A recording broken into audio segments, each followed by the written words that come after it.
नमस्ते बच्चों। आज जो है नागरिक शास्त्र में जो आपका पहला लेसन चल रहा था, लोकतंत्र क्या, लोकतंत्र क्यों, तो उसी का दूसरा भाग आज बताया जाएगा। तो उसमें आपने लोकतंत्र का अर्थ और उसकी विशेषताएं पढ़ी थी। अब यहाँ हम जानेंगे कि लोकतंत्र ही क्यों, अर्थात जो लोकतंत्र के बारे में बताया गया है, इसकी अच्छाइयों के बारे में जो बताया जाता है, तो आखिर लोकतंत्र ही क्यों अच्छा माना जाता है। तो इस पक्ष में जो है कुछ बातें जो हैं यहाँ बताई गई हैं। तो इसमें जो है अगर देखा जाए एक तरह से, तो लोकतंत्र जो है किसी भी प्रकार की जो शासन व्यवस्था होती है उसमें ये सर्वोत्तम एक व्यवस्था के रूप में जानी जाती है।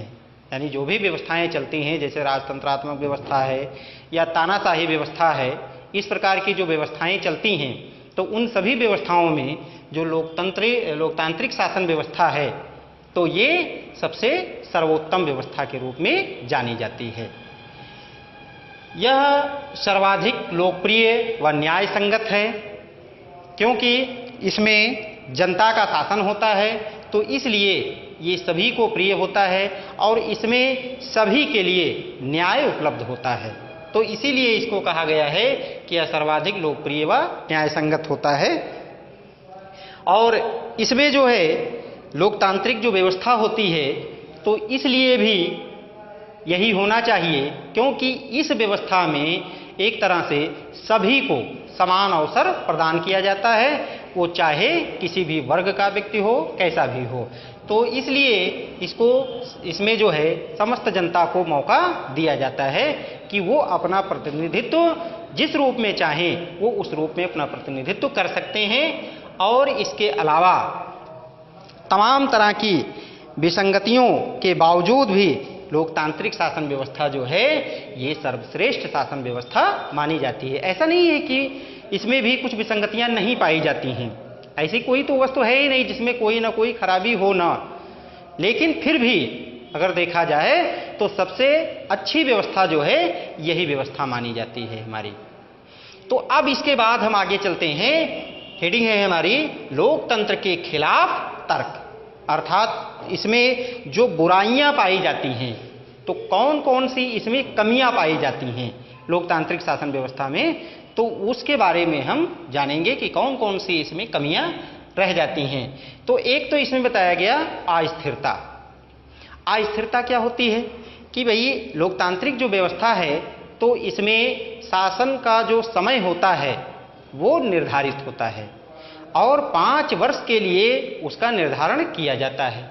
जैसे अपने भारत की बात अगर करें तो यहाँ पर प्रत्येक 5 वर्ष के पश्चात चुनाव करवाए जाते हैं। केवल राज्यसभा के प्रतिनिधियों को छोड़ करके बाकी जितने भी चुनाव हमारे होते हैं लगभग वो सभी 5 वर्ष के लिए उनका समय निर्धारित किया गया है। तो अब इसमें यह है कि अस्थिरता जो बताई गई है कि इसी के कारण जो है तो ये स्थिर शासन व्यवस्था नहीं कहलाती है। क्यों? क्योंकि 5 वर्ष के पश्चात जो है जनता उसका फिर मूल्यांकन करती है और वो अपनी इच्छानुसार उसमें चाहे तो परिवर्तन कर सकती है और या फिर पुरानी ही शासन व्यवस्था को वो संचालित कर सकती है, उसको रेगुलर रख सकती है जो। तो ये जो है एक इसमें व्यवस्था पाई जाती है। राजनीतिक लड़ाइयाँ जो हैं इसमें लड़ी जाती हैं और उसके लिए चुनाव करवाया जाता है और चुनाव के कारण ही इसमें अस्थिरता विद्यमान रहती है। दूसरा है नैतिकता का स्थान नहीं होता है, इसमें नैतिकता का भी कोई स्थान नहीं बताया गया है। फैसलों में देरी अगला पॉइंट बताया गया है। फैसलों में देरी क्यों होती? क्योंकि लोकतांत्रिक शासन व्यवस्था में जिस भी फैसले का या कोई भी जो कार्य होता है, अगर उसका फैसला करना होता है, उसका निर्णय करना होता है, तो उसको कई परिस्थितियों से गुजरना पड़ता है।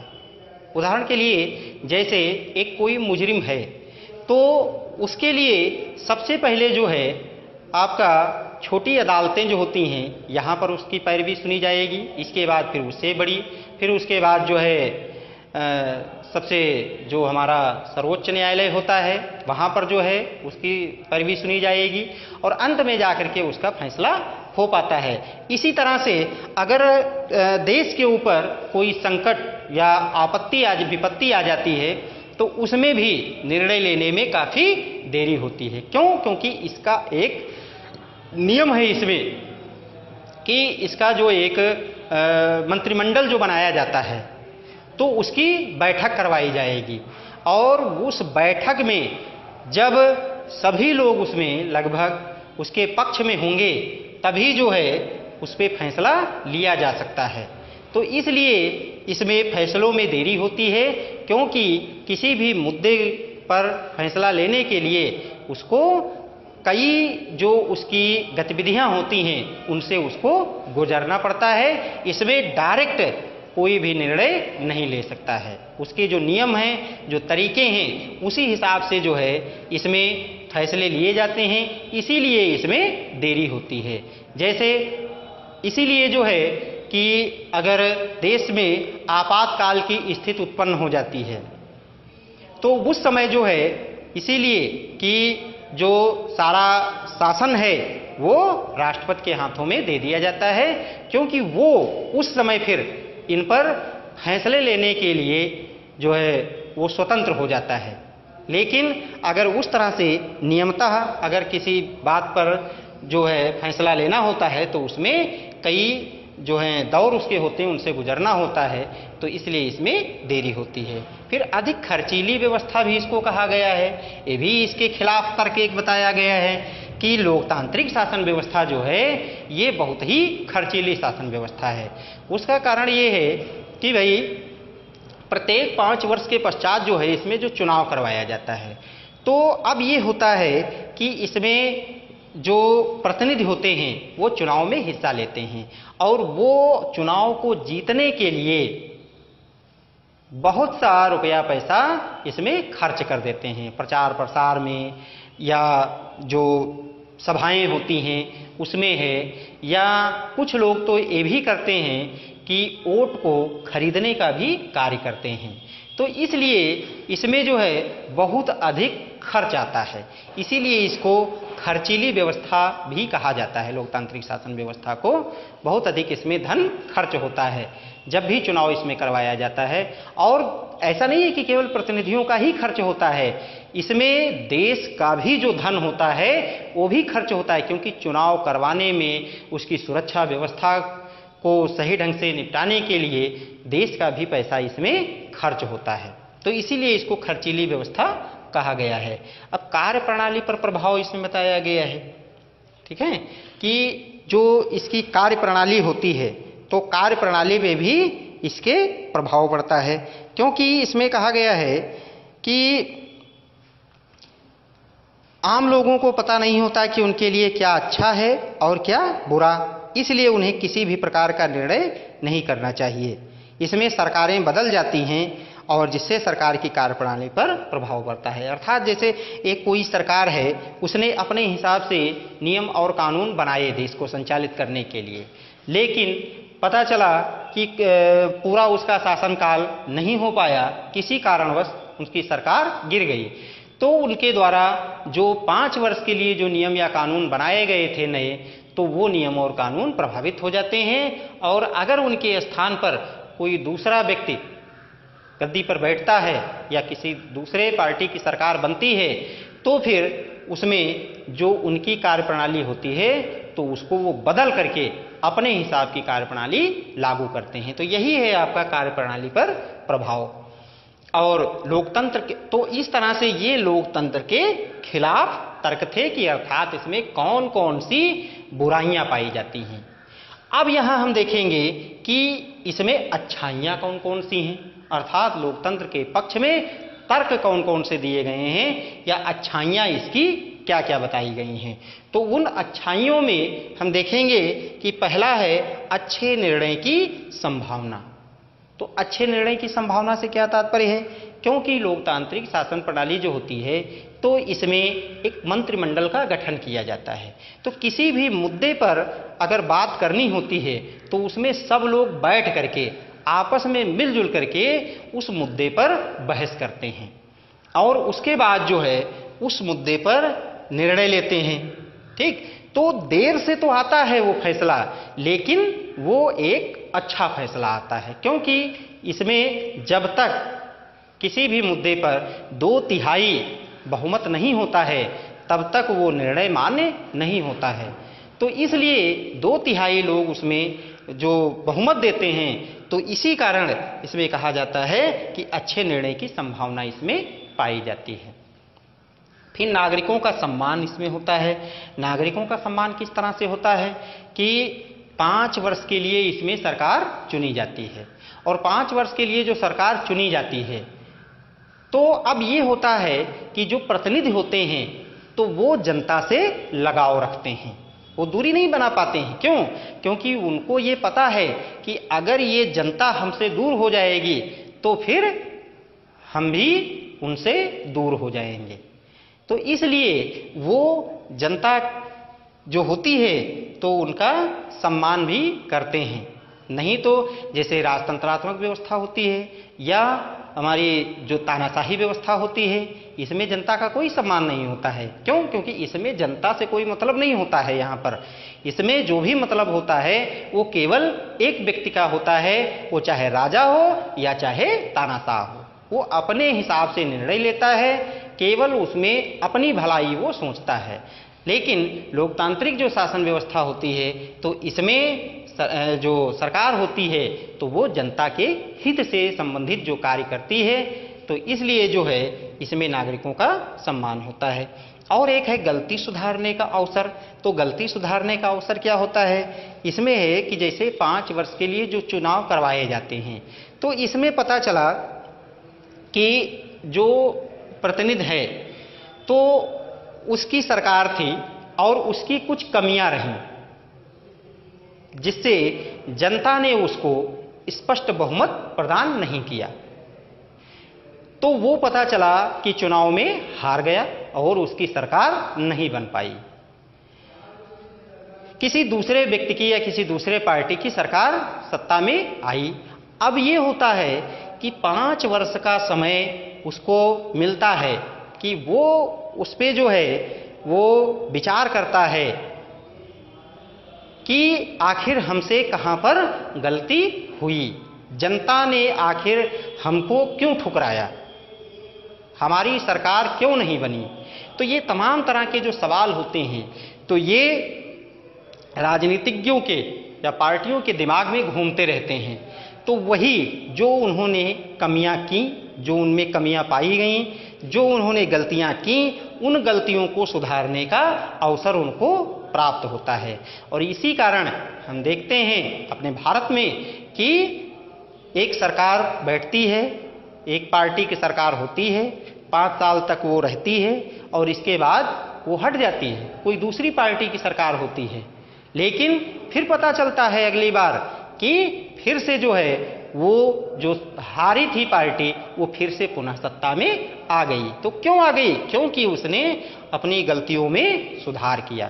तो ये है आपका गलती सुधारने का अवसर भी इसमें प्रदान किया जाता है।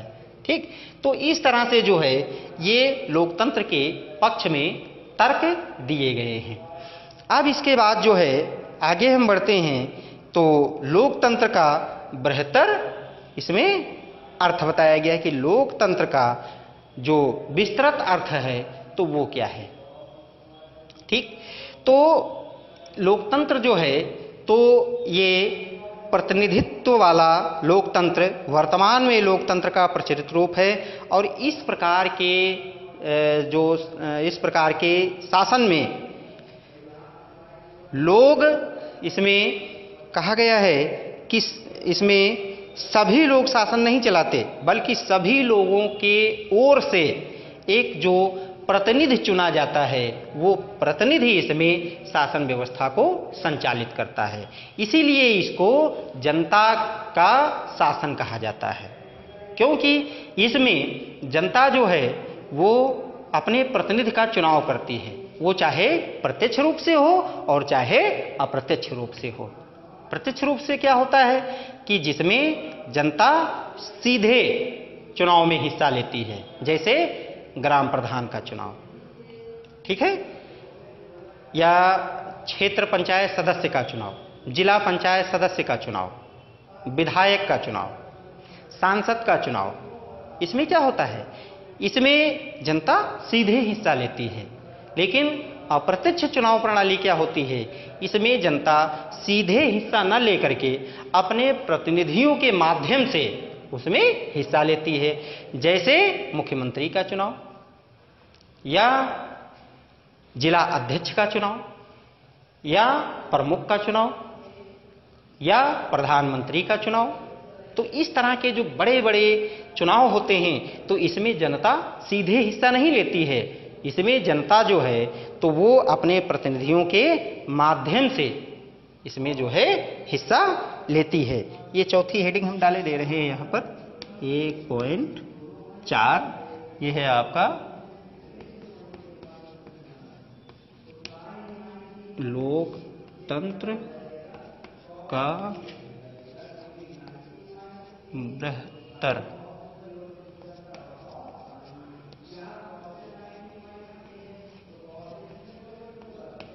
अर्थ।